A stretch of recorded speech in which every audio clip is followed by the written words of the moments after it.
In today's video, we're going to show a full frame analysis of Star Wars Jedi Survivor. I'll be showing what moments in the rendering pipeline this game encounters its serious GPU performance problems. Then, I'll share several conclusions about different optimizations that should have been applied on the game's first release. We chose this game for our second frame analysis for a couple of reasons. First, many players are already familiar with the performance problems found in this game, but the focus has always been more centered around the CPU bottlenecks. And with Star Wars OutLaws GPU performance underwhelming consumers so much lately, we felt that Jedi Survivor's GPU botchery has flown too low under the radar. But there's still a portion of the gaming community that hesitates to criticize performance because they may feel unsure about the technical terms or simply don't feel qualified enough to judge a game's performance. Our goal today is to empower all consumers, including developers, by isolating and highlighting where performance could have been significantly improved using legitimate optimization, and using a bit of comparisons from our needs for speed analysis. This brings us to our second reason. You might be wondering why we're comparing an optimized Frostbite game to an unoptimized UE4 title. The answer is that Frostbite has already been put to the test in a Star Wars setting with Star Wars Battlefront 2, a game we confirm shares many similarities with Need for Speed 2015 due to comparable pipelines, visual effects, and optimized performance. By skipping a separate analysis for Star Wars Battlefront 2, we avoid redundant content while providing a reasonable pipeline comparison to help explain the performance issues we'll start presenting right now. We're running the game at 1080p with VSync enabled with a 30 FPS cap. The reason for capping the frame rate is to more accurately measure how much the GPU's resources are being utilized due to software limitations. In our previous analysis, the GPU utilized 51% of our 12GB desktop 3060 to deliver 60 FPS. Here, the GPU is utilizing 47% to only produce 30 FPS. We chose medium settings to avoid any claims that poor performance might be due to having two resource-intensive options cranked up. At medium, the main visual issue we notice is the polygonal appearance of objects. So this makes it much more impactful to demonstrate a game that can both perform poorly and look subpar at the same time. Additionally, we opted to crank up anti-aliasing to its maximum setting for a couple of specific reasons. Even with anti-aliasing maxed out, the game appears incredibly blurry. This is largely due to Unreal Engine 4's reliance on temporal anti-aliasing for several basic effects, a practice promoted in Epic Games' TAA paper by Brian Karras. Many visual effects produced today depend even more heavily on this flawed AA method, as we've discussed in all of our previous content. But despite UE4's flawed TAA, the developers of Jedi Survivor did not make sufficient tweaks to TAA that are available in the engine, resulting in image clarity to those of which Epic Games' low standards will tolerate. To address this, we've injected specific TAA values that help reduce ghosting, motion smearing, and the loss of detail. These tweaks come with a performance cost of just under 2 milliseconds on our stated hardware, but we believe the improved image quality is well worth it. In fact, here's a little dose of reality for Jensen, as our values produce even cleaner motion than both DLSS quality and DLAA by a noticeable amount.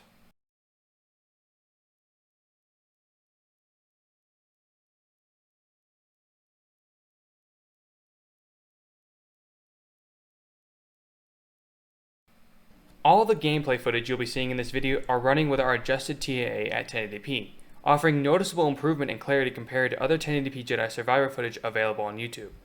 Here are the specific commands we used, and you'll be able to copy them from our pinned comment. It's important to note that while you can use these commands in many UE4 titles, VSync in an FPS over 50 is required for stable results. It's also impossible to get the same results in Unreal Engine 5 titles due to major source code differences, which will be explained in our pinned comment. Due to how demanding this game was on our hardware, especially when running it with our capture software, we needed to find an area with low VRAM usage. So we went ahead with this rather plain area in the game, but it's certainly enough to trigger the optimization issues regardless. Okay, so I think the materials look good in this game, but you'll soon see how much TAA negatively affects them later on. The bloom is reasonable. I want to give kudos to the developers for making chromatic aberration and film grain toggable. I just wish they had done the same for TAA. I think the main character looks pretty great throughout the game. I think we have some nice steam effects over here. The game has nice lighting, but it's nothing out of the ordinary for a game so static. We have some subsurface scattering here on the skin, and since he's walking towards the camera, we have some per object motion blur running here at the bottom. Alright, so let's dive into the real technical details now. Now, one of the first parts of the rendering pipeline is to be filled with dispatches. Dispatches occur when the developer needs to use a compute shader. If you know what a compute shader is, good for you. But if you don't worry too much, as you'll still understand the video's purpose, and I'll give you a brief summary. GPUs contain various shaders like pixel shaders, vertex shaders, and newer ones like mesh shaders. These are all fairly self-explanatory, but so are compute shaders, as they allow developers to run custom calculations on the GPU. This can include various tasks like computing graph physics, calling logic, or even effect rendering. Compute shaders are only as limited by the creativity as the developers using them. In Jedi Survivor, there's an enormous amount of compute shaders that kick off in the beginning, with over 400 different dispatches. About 50 of these relate to Unreal's mesh skin caching, a couple hundred relate to Unreal's Niagara effect system, and another couple hundred to baked lighting. Now, unlike the last game where an object was drawn to the standard G buffers at once, like depth, normal, and roughness, in Jedi Survivor or UE4 specifically handles things differently. Only the depth buffer is drawn first. This is called a depth prepass. It's used for a technique called Z-culling. This allows the GPU to avoid drawing objects that will be occluded by closer objects positioned between them and the camera. For instance, take a look at this need for speed frame with a single pixel overdraw view mode. This isn't related to quad overdraw. The brighter blue areas means the pixel was reshaded in the G-buffer multiple times to represent a closer object. Z-culling is meant to be the GPU's fallback method for handling these types of overdraw issues. Hey, quick post-production interruption here. Nanite can also suffer from this kind of overdraw, but it's a lot worse because of that massive increase in per pixel shading cost we calculated in our Nanite video. Next, this depth prepass is used to cull lights. Afterward, the game draws several more render targets, including the depth buffer again, for over 1,000 objects. Additional buffers such as opacity, subsurface, and velocity buffers are also present. We only have a wireframe view of the geometry, but when you compare a wireframe to a quad overdraw enough, you can get pretty good at estimating the quad overdraw situation for yourself. In the conclusion segment, I'll present a better approach to handle a lot of this geometry. After the G buffers are drawn, we have some API copying, HZB building, and dispatches related to decal culling, followed by 1,700 different draws. However, when these 1,700 draws are removed from the pipeline, they don't affect the final frame's image. 4 1020 by 1020 shadow maps are updated. These updates are happening because the main character is moving within the retrospective light caster's range, while other several shadow casting lights don't update. I want to point out that these shadows are overlapping, which means we're dealing with increased light complexity, which can be a major source of performance issues in rendering. Also take notice that the floors are not being excluded from the shadow processes. Next, voxel calculations are performed for fog, which for fun fact, Unreal's source code for fog directly references Frostbite's volumetric light implementation slides. Next, a dispatch followed by vertex and pixel shaders write to the 4 render targets for deferred decal projection. Here is the frame, and here is the frame with the rendering portion removed. The pipeline then loads a depth, mid-map depth, and normal render target with an additional noise texture to calculate a coarse ambient occlusion channel, costing around 0.9 milliseconds. Not only is this using the lowest AO setting available in the game, but it's also requiring aggressive TAA to smooth out the noise. After some calculations are done for light scattering and particle logic, we reach the indirect lighting stage, which includes screen space reflections. Many of the buffers show clear signs of temporal influence, and even the shaders running in the draws mention temporal reprojection. If it wasn't for the giant cost of this, I would have guessed this was maybe utilizing Unreal's volumetric light maps, which use baked lighting information to dynamically light moving objects. You can see from these updates from the last frame to the current frame. Even in-game, you might find temporal ghosting with TAA disabled, but it's so subtle that even I had to find a good wall in-game to showcase this effect. This part of the lighting pipeline takes about 6 milliseconds, which is quite high for a game with baked lighting in a mostly static environment. In fact, despite the static nature of the game and the shader code, the lighting isn't fully baked. Here's the frame with those 6 milliseconds removed. But the lighting process isn't even finished yet. There's another stage that seems to involve subsurface scattering, environment lights, and shadow map projection. And not just the shadows we showed earlier, but also the ones that didn't update in this frame. The pipeline then combines the new lighting, ambient occlusion, screen space shadows, and G buffers, but we're still far from being finished. Afterwards, translucent objects like this checkpoint beam and smoke are drawn. However, the lightsaber receives an additional light calculation but at a lower resolution. I'd like to take a quick break to talk about today's sponsor, Brilliant. If you're like me and love diving deep into how things work, whether it's optimizing game performance or just solving interesting problems, Brilliant is an amazing platform to keep that learning going. Brilliant makes learning interactive and fun. Instead of just watching videos or reading text, you get to learn by doing. Whether it's math, programming, or even AI, they've got thousands of hands-on lessons that make challenging topics easier to grasp. It's kind of like how we break down complex game optimizations here, except Brilliant does it for tons of different subjects, helping you really understand in a way that sticks with you. And the best part, you can take it with you anywhere. Brilliant's app lets you fit learning into your daily routine, whether you've got a few minutes on the go or just want to dive deeper into something new. It's an easy and fun way to build a daily learning habit that can really level up your problem-solving skills. To try everything Brilliant has to offer for free for a full 30 days, visit brilliant.org/threatinteractive or scan the QR code on screen. Or you can click the link in our description to get a 20% off annual premium subscription. It's a great way to support the channel and learn something new at the same time. Now, the next part of our pipeline applies our modified TAA. What you're about to see is one of the most contextual and honest analysis of temporal anti-aliasing. There are two major problems with how tech influencers are presenting TAA comparisons. First, when techniques are compared in motion, slight camera and movement differences can ruin your chance of comparing a pixel-aligned image. Second, most comparisons shown to viewers are done with still or motionless imagery, where upscalers like TSR and DLSS can temporarily display perfect supersample textures and geometry, but influencers are failing to show their deteriorated image quality in motion. Here is our frame pre-TAA, and here is our frame with our modified TAA. The alterations we made are the reason why there's very little ghosting visible. You can see how specular aliasing on this vent gets cleaned up.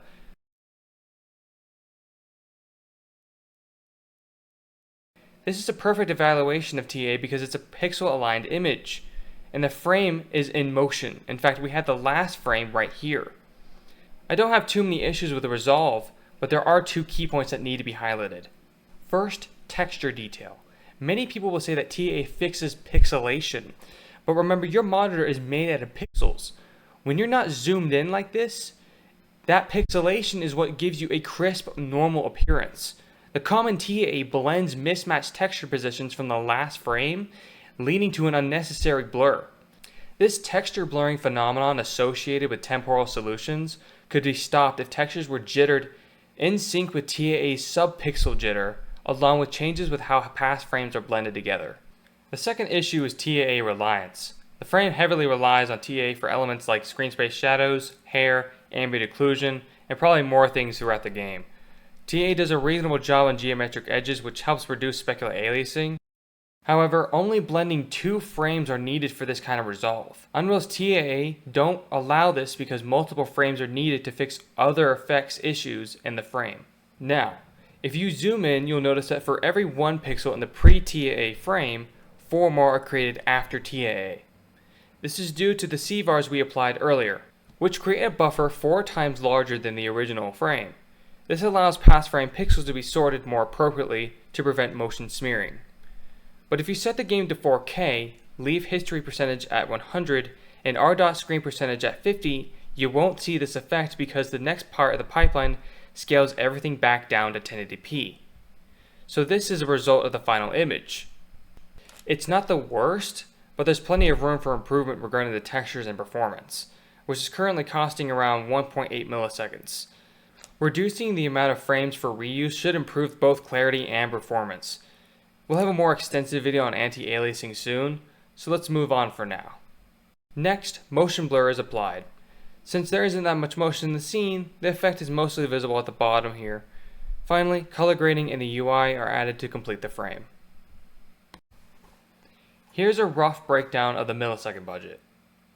0.6 milliseconds for the initial dispatches, 0.6 milliseconds drawing the early depth prepass, 0.12 milliseconds running cube map and light related dispatches and render target clears, 1.5 milliseconds for writing to the standard G buffers and additional buffers such as velocity and subsurface buffers, 0.88 milliseconds for API buffer copying, HGB generation, and Decal calling dispatches, 0.3 milliseconds for culling decals, 0.15 for updating shadows and fog, 0.5 milliseconds for writing relevant decals on the G buffers, 0.8 milliseconds for calculating SSAO with an unfinished resolve, 0.15 milliseconds for light scattering and particle-related operations, 5 milliseconds for the first phases of indirect lighting and global illumination reprojection, 0.9 milliseconds for subsurface lighting, environment light shading, and shadow projection, 2.4 milliseconds for combining the buffers and drawing translucent and alpha mask effects, 1.8 milliseconds for our modified TAA in the downscale, 0.25 milliseconds for motion blur,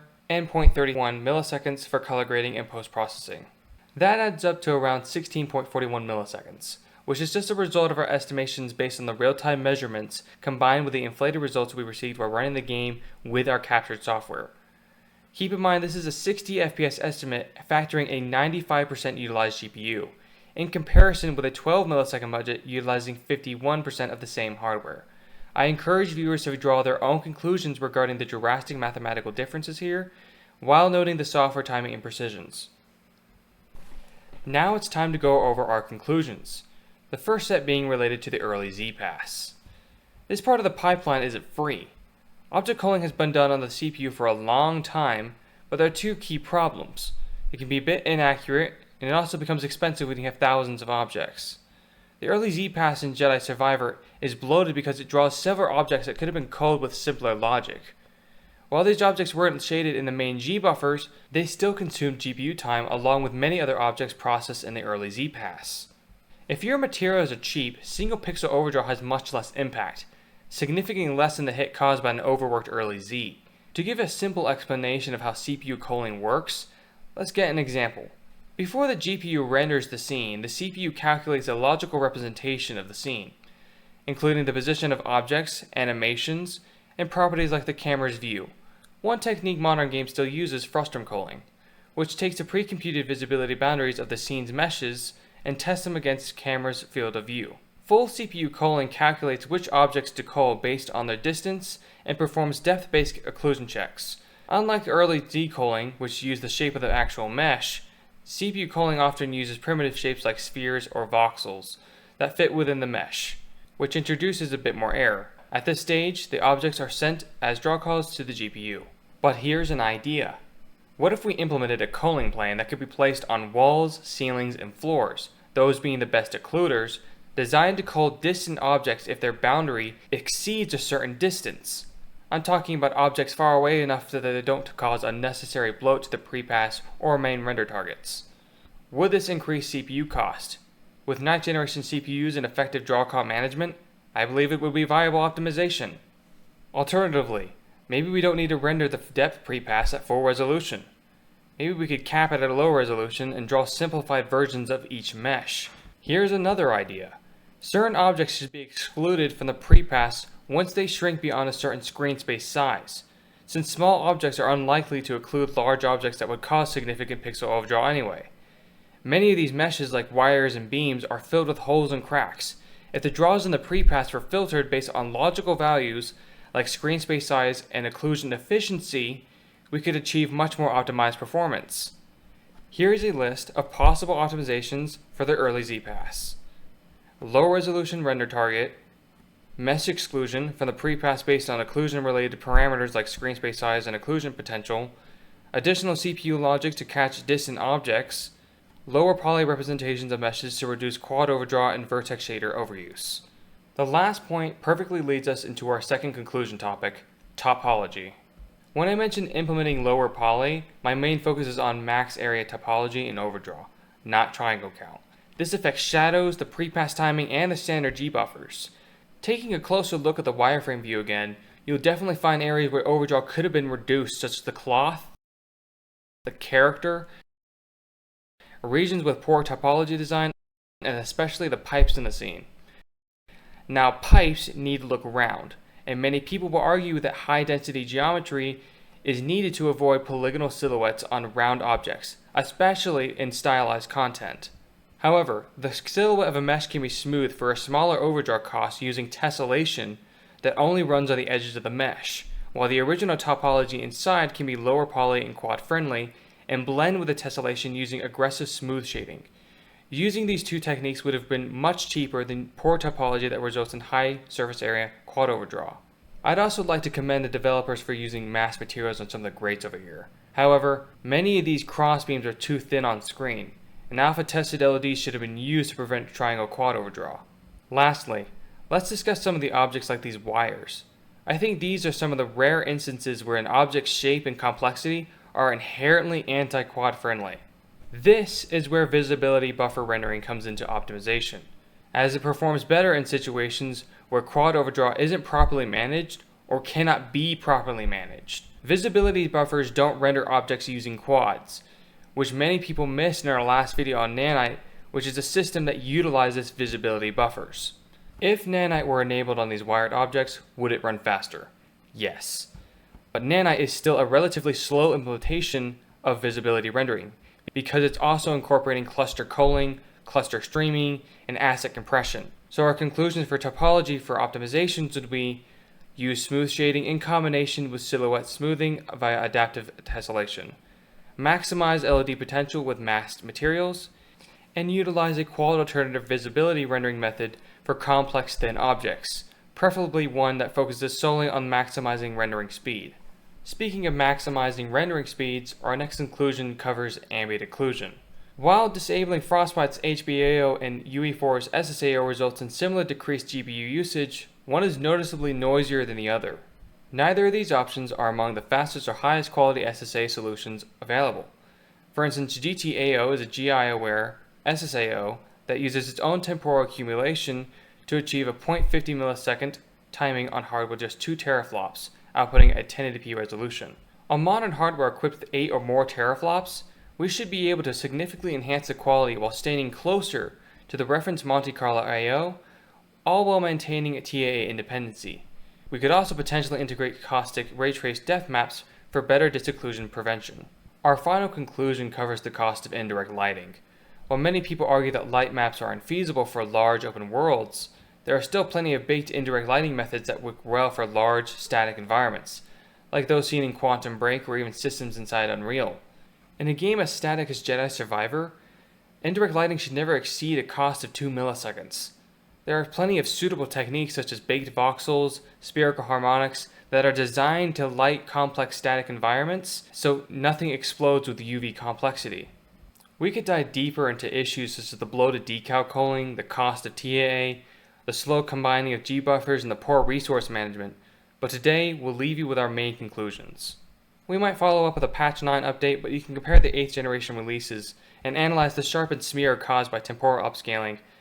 While the lighting downgrade is expected on this older hardware, the overall image quality is far from the potential we've seen on these consoles already. I hope you enjoyed watching this video and learned something new.